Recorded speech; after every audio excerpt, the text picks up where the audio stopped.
Nous partons tout de suite en Haute-Savoie, où 2 personnes sont mortes dans un éboulement, 2 autres sont blessées. Un énorme rocher s'est écrasé sur leur voiture hier en fin de journée à Passy, c'est près de Chamonix. Alors, y a-t-il un lien avec les conditions météo, de la pluie après plusieurs jours de forte chaleur? Sur place, Chloé Barbeau, Laurine Janson et Frédéric Marchand. Le rocher a complètement écrasé la voiture. Il est tombé sur la banquette arrière du véhicule, où se trouvait un couple d'une vingtaine d'années. Ils sont morts sur le coup. Hier soir, sur la RN 205 près de Chamonix, un éboulement a endeuillé une famille originaire de la Somme. Elle était en vacances dans les Alpes. Un accident inédit pour cet habitant, fin connaisseur de la montagne.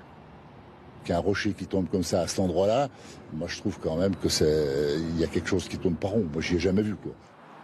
L'accident est arrivé dans un secteur pourtant protégé. Des filets de sécurité recouvrent cette roche fracturée. Comment ce bloc a-t-il alors pu tomber sur la route? Voici une hypothèse étudiée. À cause de la sécheresse et des fortes pluies, un rocher se serait décroché tout en haut de la montagne.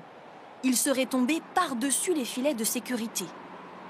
Pour que ce drame ne se reproduise pas, le président de la communauté de communes ne voit qu'une solution: fermer cette route définitivement.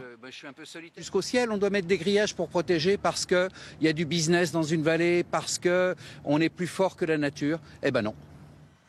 Pour permettre aux enquêteurs de travailler, la route restera fermée dans le sens descendant une dizaine de jours. Le conducteur et la passagère de la voiture ont été transférés à l'hôpital. Tous deux sont âgés de 54 ans. Lui est gravement blessé.